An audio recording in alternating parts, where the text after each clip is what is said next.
Hello everyone, Mr. John here from Areteem Institute with this week's Thursday Tidbit, where we are going to be continuing to talk about repeated trials and what I'm calling a best of N series here as well. So let's start with a little review of what we did last time. So general setup, we have two teams playing, right? And they're playing in a best of 7 series. So we're assuming that Team A has a 60% chance of winning against Team B. That would be in a single game. So what happens here if they play 7 games, right? You can watch last week's video if you want a review of 3 games, right? 7 games, the patterns and stuff there. We can do a quick review of it though here too.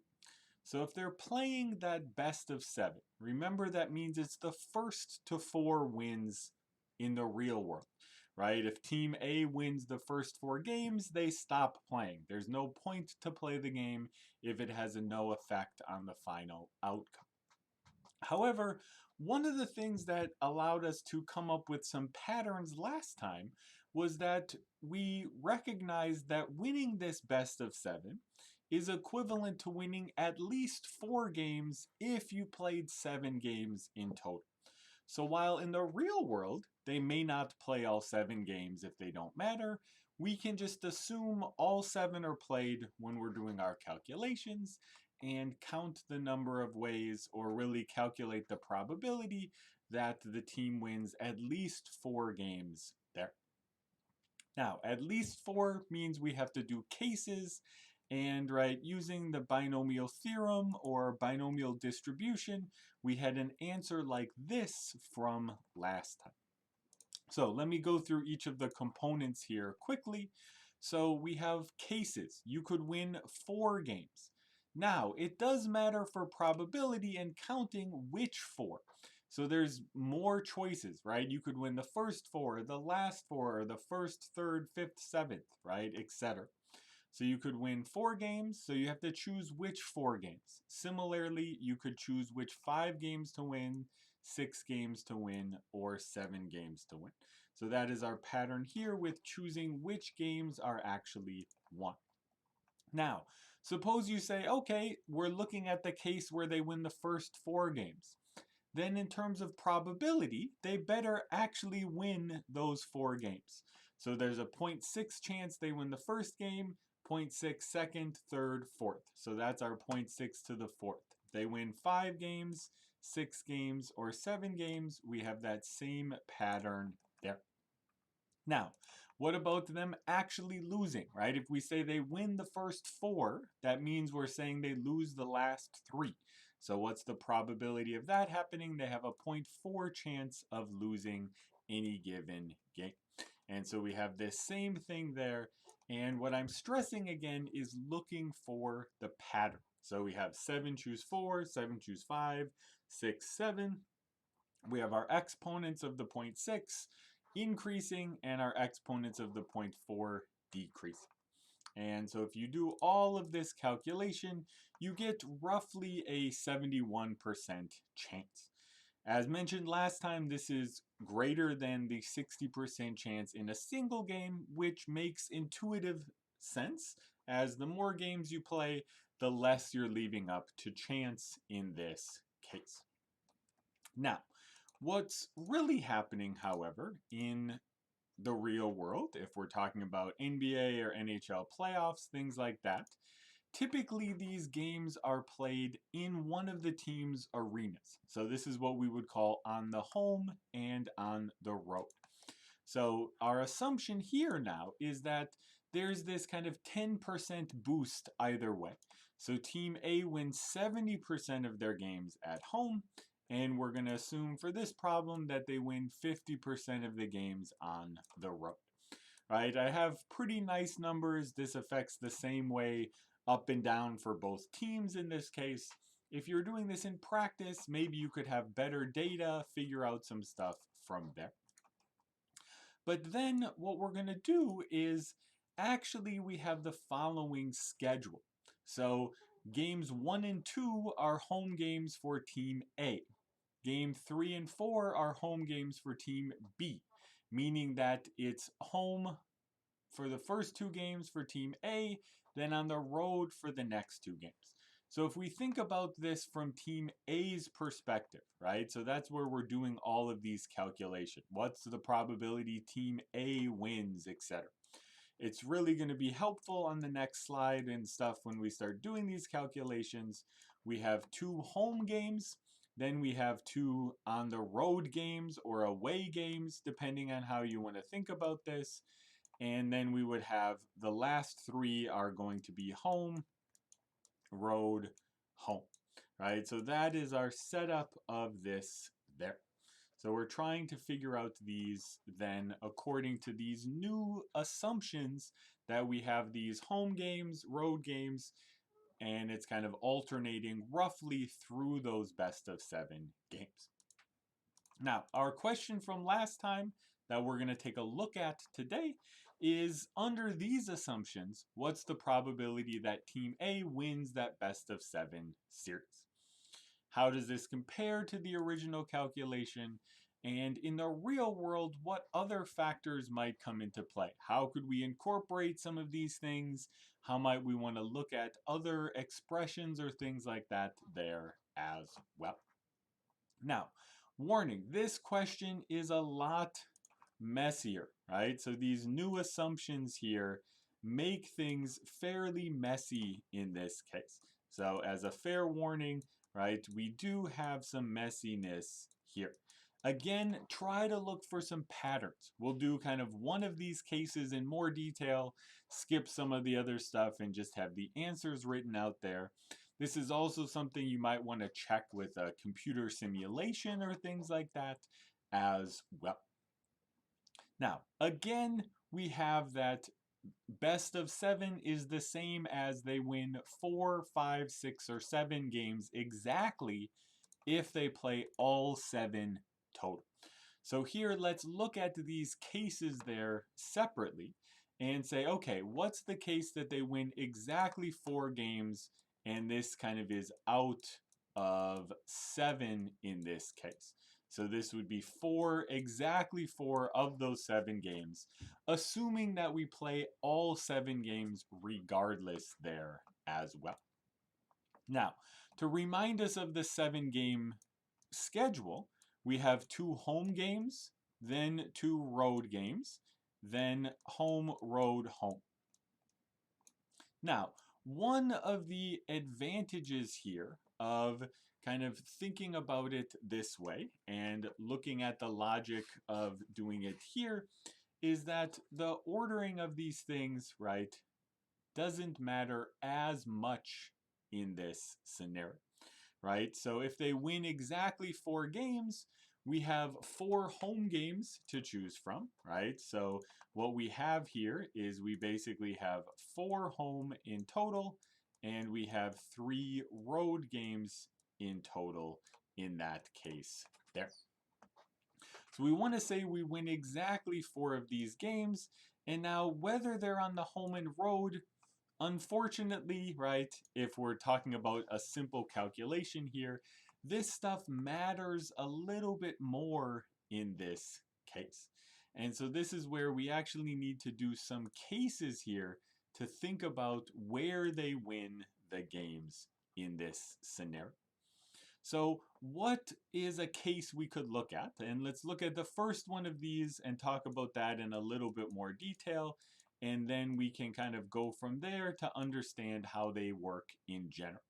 So what if they win 4 home games and 0 road games? Now, just to look for a pattern, right? Well, okay, there are 4 home games. We need to choose which 4 of those home games they win.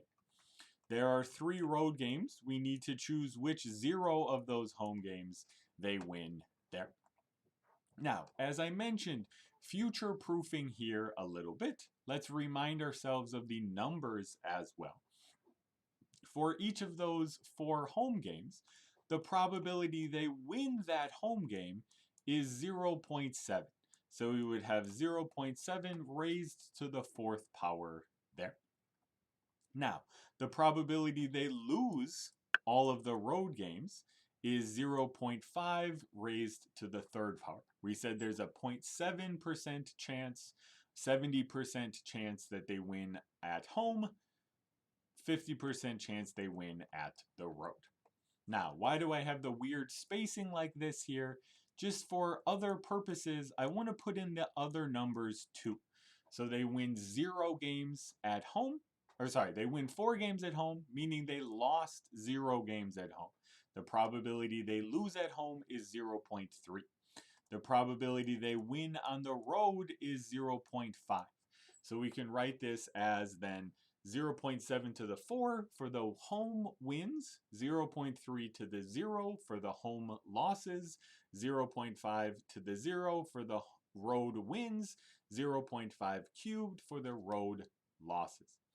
And the reason for this, the reason that we want to do this is that now if that equation makes sense, hopefully some of the other ones can be done quicker. Because our other case here is that they win 3 games at home and 1 on the road. So, for choose 3, which 3 home games do you win? Which 1 road game do you win? You had to win those 3 specific home games. You had to lose that 1 specific game at home. You had to win that 1 specific road game and lose the other 2 specific road games there. And of course, we're going to be adding these cases together. Now, I know we really just have a 0.3 cubed at the end for all of these, but just so you start seeing how it might change if we didn't have here the 0.5, right? What if we wanted to mess with those numbers a little bit? I want to make it clear here that the pattern is the same regardless. So once you do a couple of these, you actually have the pattern down pretty good, and hopefully everything is pretty clear with how this is going to continue as well. So here we have 0.5 to the first at the end. And our final case, so if we add these up, our last one is 1 home, 3 road. Notice here, there's only 3 road games. So we kind of were ignoring the 7 games for a little bit, but remember that this is our final possibility. It's impossible to win 4 games on the road or something like that because there's only 3 games being played on the road in total. So we have these 4 cases that we're putting together in this case. And then, of course, adding them all up will give us our final answer. So if you add all of these up, let me write this as a percentage. This is approximately 29% in this scenario. Now, that was as many cases as we had in the first version of this problem, right? That was that many cases, 4 cases in that scenario. Unfortunately, that is just the first case, right? You could win exactly 4 games here, or what if you win exactly 5 games? Now, I'm not going to write all of this out, but it's the same type of pattern. You could win, right, if I write out our cases here, maybe off to the side, right, you could get 4 at home and 1 on the road. Remember here, we're winning 1 extra game as a possibility because you are playing those 7 games, even if they're not necessary under this assumption we have here. So 2 on the home and 3 on the road as our final case. And that's 27.75%. And continuing from here, we could have exactly 6 games, and we have 2 cases for that, and you could win exactly 7 games, and we have cases for that as well. But I'll let you look back at these and notice that the patterns are very, very similar. So as a challenge, if you know about summation notation, you could try to write out some expressions with that for a final answer. But let's just summarize everything on the next slide.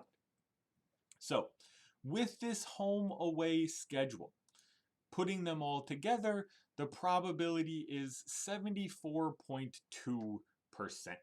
So, right, you could do the approximations or just find the final answer, and you'll actually get that the final answer is 74.2% in that case. This is a little bit higher than the original probability of 71%, which shouldn't surprise us there because we're giving that Team A an extra home game in this series.